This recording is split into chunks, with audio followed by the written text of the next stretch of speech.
In today's news, we see over 400 cruise ship passengers to visit the BVI tomorrow after a 6-month hiatus.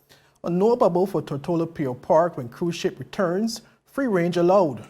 We also see audit reports on the farmer stimulus revealing that 49% of persons were not registered farmers. Persons who attended the Bregado Flax Education Center's graduation asked to isolate as attendee tests positive for COVID-19. All that, viewers, and so much more when 284 News returns. Stick with us. The wait is over. CCT Fire is here. Experience ultra-fast downloads, seamless streaming, and even more reliable connectivity on an all-new fire-blazing super-fast CCT Fiber network. CCT Fire. Bring it home and upgrade today. The win. What are the hell? I'm freaking out. Is about these people. It's always a pleasure coming to you live and direct from the... What's poppin'? What's really big? Davis has won it for the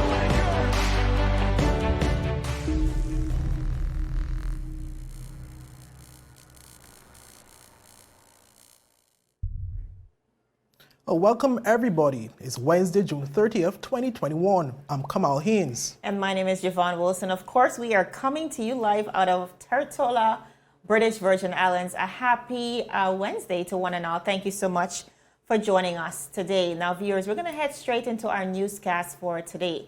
Now, with the British Virgin Islands now set to welcome its first passenger cruise ship since the advent of COVID-19 on July 1st, which is actually tomorrow, residents have continued to question what the proposed protective bubble will look like at the Tortola Pier Park. Now, today we had the opportunity to sit down with CEO Vance Lewis, of course, CEO of the Tortola Pier Park, who said that there will be no bubble. And as a matter of fact, tourists will now have free range throughout the entire Tortola Pier Park and, of course, the Virgin Islands. Listen in. We have a cruise ship coming in, and I think it's refreshing news to the territory. Lots of questions to go around as it relates to protocols, how prepared we are. But one of the things we've been really hearing about, Mr. Lewis, is the bubble and how that will affect tenants at the Tortola Pier Park. So if you can, just speak to that a little bit so persons can be of the understanding of what that will look like Absolutely, tomorrow. Javon. And first of all, let me just say that initially, when we were considering the cruise ships coming, our protocol had not evolved to the point they have now. That's why we were considering bubbles initially. Okay. We've now evolved to a point where we're going to have free flow. Why we're doing free flow? Because the ship is going to be more than 95% vaccinated. As a matter of fact, the only people who will not be fully vaccinated will be children under 12, under 16. So therefore, we, as people are not going to be staying more than 24 hours, there is no quarantine requirement for fully vaccinated people. Yes. They would have submitted all the required documentation to our environmental health and be cleared. And at 7 o'clock tomorrow morning, we will see celebrity millennium shining into here, heralding the restarting of cruise in the beautiful Virgin Islands. And I know there are a lot of stakeholders who are looking forward to that. None more so than the tenants in the I was just about to get into that facility. And like I say, it's going to be free flow. Everyone is going to be required to wear masks and to follow normal COVID protocol. And we're hoping to have good entertainment to keep the energy up, to show that there's a lot of excitement about this because this is part of our opening, or playing a part in opening of our economy further.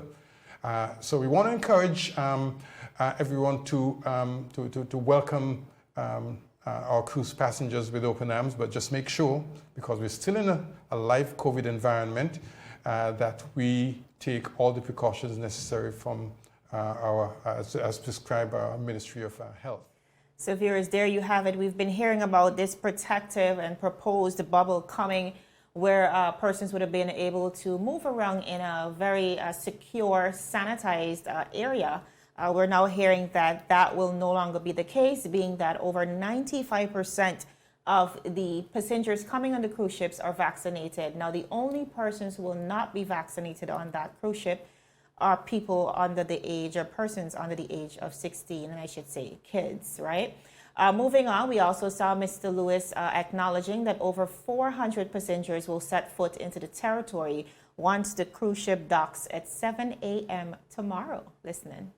With respect to the number of passengers who are coming on the ship, because the ship is home porting out of another Caribbean island, St. Martin, the count is low because you can perhaps imagine there's a cost of passengers having to fly to St. Martin. So we're going to have just over 400 people, 400 passengers coming on the ship, on Celebrity Millennium at this stage. But that's 400 passengers, which heralds in the restart of the cruise industry. And we're the last stop on Celebrity Millennium's cruise. They do 2 cruises at the moment, both home porting out of the Caribbean. One cruise takes them to the Southern Caribbean, which goes to the Aruba, Bonaire, Curacao area. And we are part one leg in the second cruise, which comes north from St. Martin to Barbados, St. Lucia, and BVI. So I hope I have provided a lot of information. I hope I have. You certainly did. You answered about 3 of my questions in one. Okay. Now, viewers, one of the concerns at the Tortola Pier Park, persons really were concerned about actually, is the tenants' preparedness as it relates to the protocols, especially since they will be seeing a surge in passengers coming in after some 16 months. Now, this is what Mr. Vance Lewis had to say regarding those protocols. Spoken to our tenants, we've let them know, we've circulated protocols which are recommendations that they should follow in the facility. I believe the Taxi and Livery Commission is having a meeting with the taxi fraternity this afternoon. That's today, yes. And that's just going to make sure that all the stakeholders are informed about what's happening. Now, So Lewis, you did mention circulating protocols to your tenants. Can you give us just a brief overview of what those protocols will look like, if at all different from what we've been following so far? No, it's basically COVID protocols, reminding people of the do's and the don't. All of our tenants, 100% of them, are Gold Seal certified, and we're running a refresher course next week for some of the employees who might not have been Gold Seal certified as well, but the businesses themselves are all Gold Seal certified. And we're confident that we're ready. What about vaccination?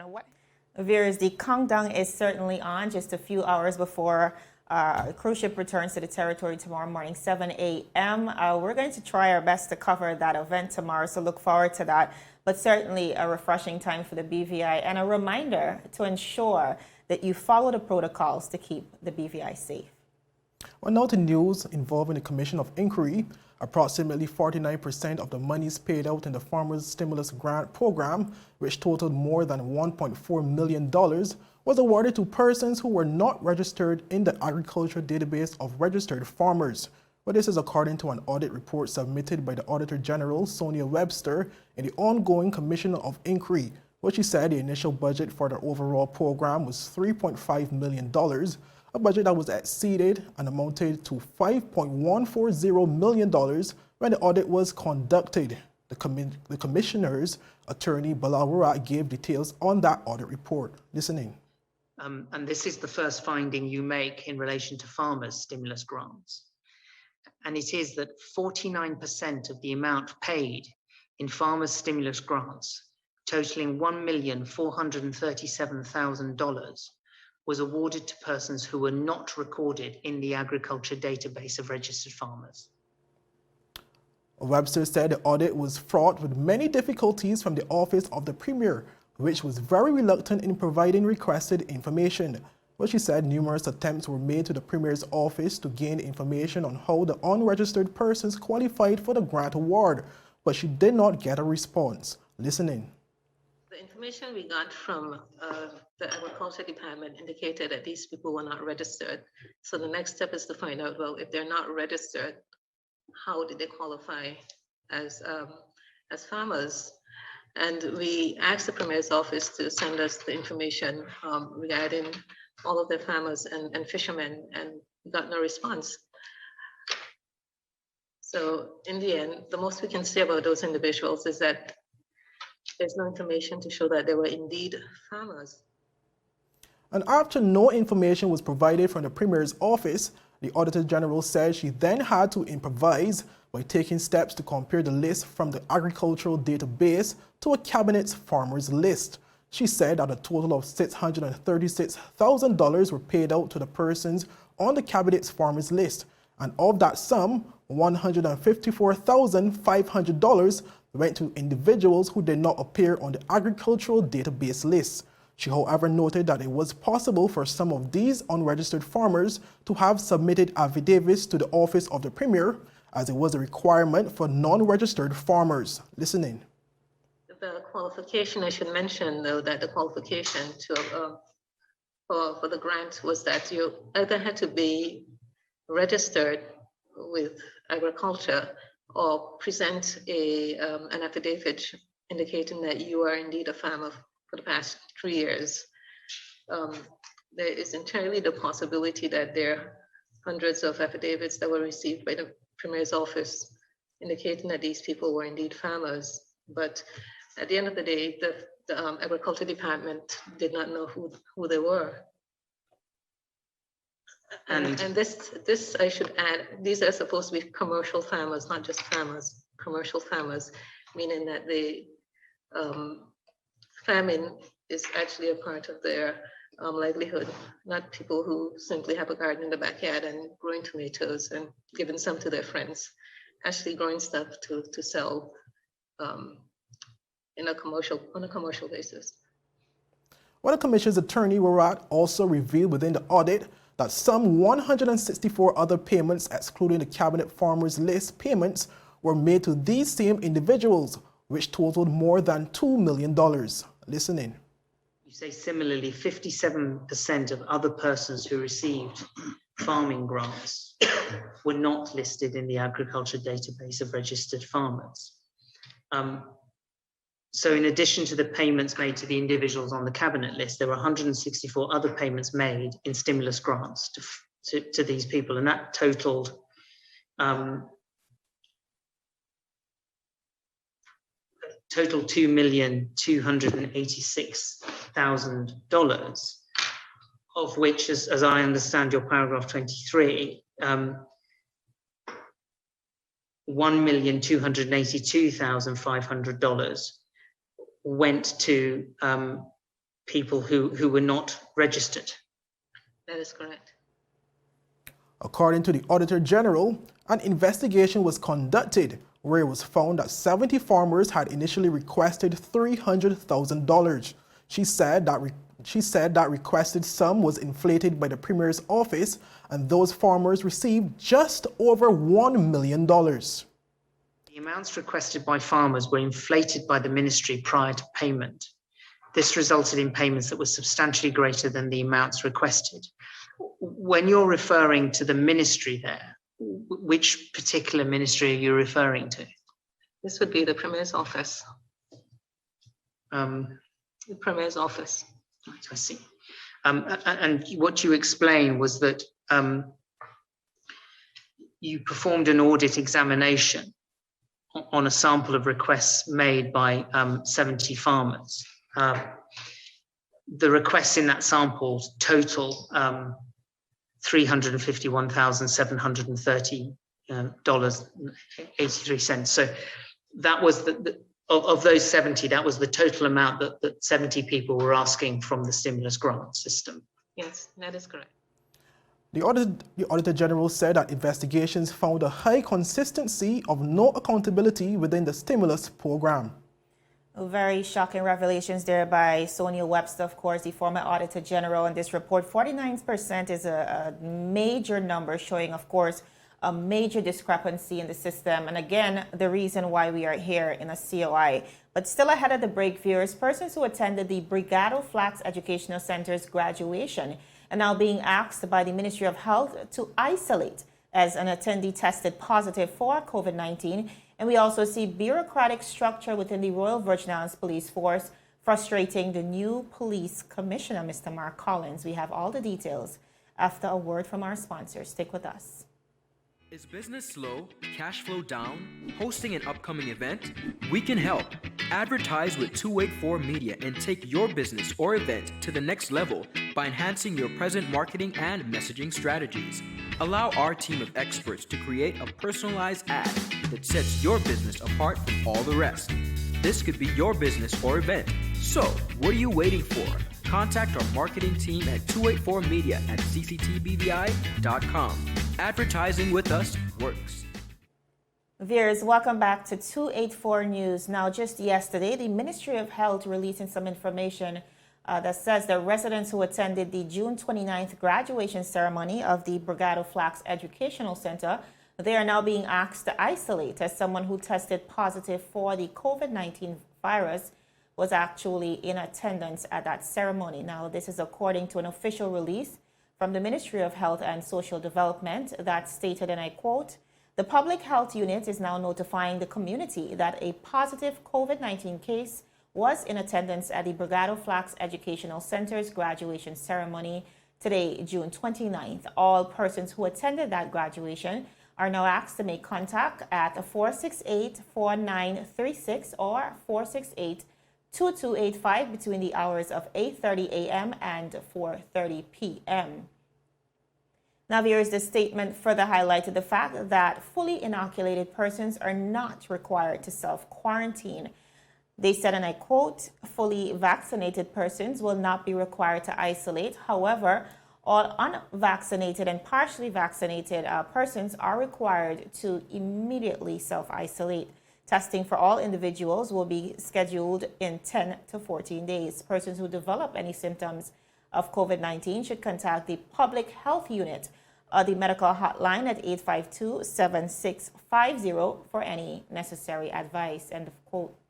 Now, viewers, the British Virgin Islands now have a total of 13 active COVID-19 cases, which 3 of those are symptomatic with no recent travel history. We also know that contact tracing efforts are ongoing as officials seek to isolate anyone who may have been exposed to the positive cases, especially those who were not vaccinated. Now, the ministry is also encouraging the public to do their part to prevent the spread of COVID-19, of course, by adhering to the established public health protocols. As we move on, we see the government of the Virgin Islands and health officials territory-wide in a dire push to get residents vaccinated before the shots expire on July 31st. Now, first-timers have up until July 3rd, which is this Saturday, to secure the first dose and, of course, must secure the second shot by July 31st, according to the Minister of Health, Honorable Carvin Malone. Mr. Malone said, and I quote, "To all listening, I want to make it clear that all vaccines in stock that are accessible from the BVI Health Services Authority and private health care facility partners are expiring on July 31st. I am appealing to everyone who has not yet received their first dose to do so before July 3rd to ensure that they receive the second dose within a 4-week time frame and are fully vaccinated as per the vaccine manufacturer's guidelines." End of quote. Now, viewers, to date, we see 12,681 persons are receiving their first doses, while some 8,918 have received their second doses. And analysis of these totals show that we have just about 10,561 persons with their first doses on Tortola and just about 7,643 on their second doses. That's, of course, in Tortola. On Virgin Gorda, there is just about 1,896 on their first doses and 1,160 on the second doses. On Yas Van Dyke, first doses equals just about 98 and 50 on the second. And finally, in Anegada, 126 persons received their first dose of the vaccine, while 65 received their second dose to date. Now, Premier of the Virgin Islands, Honorable Andrew Foy, said that he is unable to confirm when the territory will receive additional shots of the vaccine. He said at a June 25th press briefing, and I quote, "We don't know when, but we know we will be receiving sometime, but we don't know when as yet. This is why we're encouraging persons to get vaccinated by the 3rd of July. The reason being, if you get your first dose by July 3rd, that gives you the window to get the second dose before it expires. After July 3rd, If you are living in the Virgin Islands and you do not get that first jab, then you will not be able to get it anytime soon, because we have to wait until the next shipment of vaccines comes. Also, we're not sure when that shipment comes, if it's going to be free like this. We just don't know if we'll have to pay, end of quote. Again, viewers, the government is in a final push to administer these vaccines very quickly. If left unused, they will be forced to redistribute them to other countries in need. Kamal? And back to the news of the Commission of Inquiry. Commissioner of Police Mark Collins has said that the bureaucratic structure within the Royal Virgin Islands Police Force is very frustrating and needs to be reviewed. Commissioner Collins was speaking during the Commission of Inquiry, where he revealed that the bureaucratic nature of the force is stalling a number of initiatives that are urgently needed within his organization. But these include the procedures to hire staff and to get critical equipment for members of the force. Listen in. Yeah, really. What I found quite frustrating coming into the role is the fact that we've got the Governor's Office, the Deputy Governor's Office, the Premier's Office, and we'll probably come on to it as I give my evidence, but, you know, simple things like filling a vacancy can take me months and months and months. Simple things like requiring funding to fix a broken boat or to buy a piece of kit or equipment can take months and months. And the system, I think, I respectfully suggest, does need to be reviewed. If the lines are very blurred regarding accountability and reporting, in your opinion, what risks does that carry? Well, first of all, operationally, it's very difficult because I'm sometimes reporting to the Governor's Office, then having to re-report to the Deputy Governor's Office, and then it's slightly disjointed. So, for instance, I report to the Governor directly on a weekly basis. Some things that I discuss and agree with him then need to be reverted back through the Deputy Governor's Office because they've got primacy over that side of the business, if you like. So it does become quite difficult. And, you know, operationally, it's time consuming, it's unnecessary, and it's overly bureaucratic. Well, Collins also said that his force, which presently consists of 270 officers, is understaffed, with a total of 67 vacancies, which are in dire need of being filled. He said while a budget is allocated for the salaries of new police officers, the procedure of having to first seek approval from the Office of the Deputy Governor, then the Treasury, and finally the Finance Ministry takes a very long time. Yeah. So every vacancy that I've got would need to be a request through the Deputy Governor's Office, and then on to the Ministry of Finance then for approval. Yes. And that's even with the vacancy that I've got as what I would call a full-time equivalent. So you've got the budget funding, you've got the grant. I've got the agreement that's my full-time equivalent makeup. Yes. But yet I need to still. So if a police officer retires or transfers somewhere else, I need to get authority to recruit into that post, and that can take months. You know, and I make the point that I'm running on 67 vacancies, which effectively is a fifth of my workforce. Well, to help solve this issue, Commissioner Collins believes he should be given an operational budget to manage, one that he would have to account for. I think what I would be suggesting is you know, I need to have an operational budget that I can manage and be held accountable for, of course. But, you know, by the very nature of managing that budget with the Director of Finance, you know, I can buy the kit and equipment that I need, and I can recruit to the posts that I need to recruit to. Because the other big issue I've got is I've got some very, very good local officers here, very good, but they lack training and development. So some of the UK officers that are coming out here are mentoring and assisting and developing, but I need to provide them with the specialist courses that they need to do to fulfill the roles. And sometimes that funding is just not there. Well, as Commissioner Collins said, he intends for this operational budget to fast-track the hiring of staff and purchasing of needed equipment, along with providing some valuable development training for his officers. Well, up next, $35 BVI gateway fee to be reviewed and further reduced fee expected, says Premier Foy. And the Tortola Pier Park is now set to host their first bridal and event expo this weekend. Hear all about it when 284 News returns. So you're saying I can ask this cat any question? The cat is connected to the computer. You just type in the question, It will read his mind. There's the answer comes.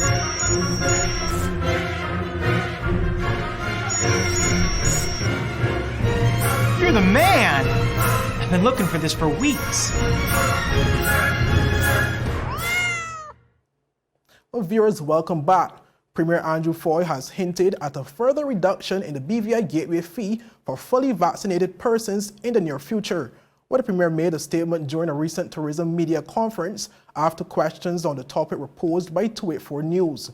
Well, the current fee for fully vaccinated persons is $35, a reduction from the previous $105 and $175 fee. Well, following the recent decisions by Cabinet which allows fully vaccinated persons traveling to the BVI with a negative PCR or rapid test result to no longer quarantine, persons were questioning why a $35 fee still had to be paid. Well, initially, the original $175 fee was said to have included taxi costs to quarantine facilities, tracking device costs, and COVID testing costs. In response to our question on why the $35 fee still existed for fully vaccinated persons, the Premier said it was part of the processing fee. Listen in. One of the reasons, you also know you have processing fees. So for right now, that also allows for the whole processing of it because, the gateway, the management of it, and all the work that goes into it. So there's still just a basic processing fee. But eventually we are looking about how to even reduce that and eventually wind it down. Well, the Premier also revealed that an updated protocol outlining the exit and re-entry systems for day trippers leaving the territory will be coming to the public very soon. Listen in. In terms of the day tripper, some other announcements will be coming out, but as of right now, that is something that once you go into the system, it will let you know, because Cabinet did meet to make some adjustments in terms of the tripper leaving here. That's a different in terms of the day tripper leaving here to come back. So there's some adjustments going to happen with that, and the Minister of Health will be. Premier Foy had stated that the data from the BVI Airports Authority received on June 23, 2021 revealed that 17,622 passenger arrivals were recorded at the Terence B. Lettsome International Airport since December 2020. Well, of this number, 3,962 passengers were residents and 13,660 were non-residents or visitors. Meanwhile, mid-April 2021, the number of visitors' arrivals through the Rotown Ferry Dock was recorded at 3,839 persons. All right, viewers, I think we are just about out of time, but we want to let you know, of course, you can go back and watch our exclusive interview with Zoe Walcott earlier today, Mr. Vance Lewis of the Tortola Pier Park. The Cyril B. Romney Tortola Pier Park is hosting their first ever Bridal Events Expo. That is this weekend, a dynamic lineup of persons and vendors who will be out there, of course, catering to all things bridal and events planning. A really great opportunity for businesses as we aim to bounce back from this COVID-19 era. So again, I encourage you to go watch that interview. Over 40 vendors, and it's absolutely free. And I know persons are definitely looking forward to the cake war. Now, on the international scene, we're seeing some breaking news as we record a newscast. Bill Cosby, 83 years old, has just been released from prison after a Pennsylvania Supreme Court overturned his conviction. Now, he was set to serve 10 years and would have served 3 already. So we'll just bring you the details on this via our website, 284media.com, and of course, bring you the updates on tomorrow's newscast at 6 p.m. But for now, that is all the time we have. I want to thank you so much for joining us. Again, my name is Javon Wilson. I'm Kamal Haynes. And be sure to follow us for daily news updates at 284media.com and like us on Facebook at 284media and 284BVI on Instagram and Twitter. All right, viewers, that is it. We'll see you again tomorrow, 6 p.m., same place, same time. Thank you so much for joining us, and we look forward to having you again tomorrow. Have a beautiful evening. Take care.